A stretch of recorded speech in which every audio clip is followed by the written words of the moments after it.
মালাকুল মউত ফেরেশতা কি একজনই? যদি তিনি একজনই হয় তাহলে একই সময় পৃথিবীর বিভিন্ন স্থান থেকে মানুষের জান কিভাবে কবজ করে? মাশাআল্লাহ। মালাকুল মউত তিনি একা, কিন্তু তার সাথে বিশাল আল্লাহর দেওয়া বাহিনী আছে। মালাকুল মউত তিনি অদৃশ্যের জগতের বাসিন্দা, আলমুল গায়ব বলা হয় এটাকে। আমরা দৃশ্যমান জগতের বাসিন্দা।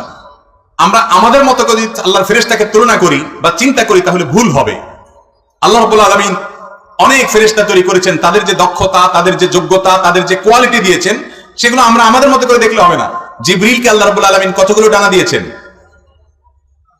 শত শত ডানা, এবং ডানার প্রসারতা এত যে পূর্ব পশ্চিমকে পরিব্যাপ্ত করে ফেলে। আল্লাহ তাআলা দিয়েছেন না দেন নাই? তো তিনি যা পারেন আমরা তা পারি না।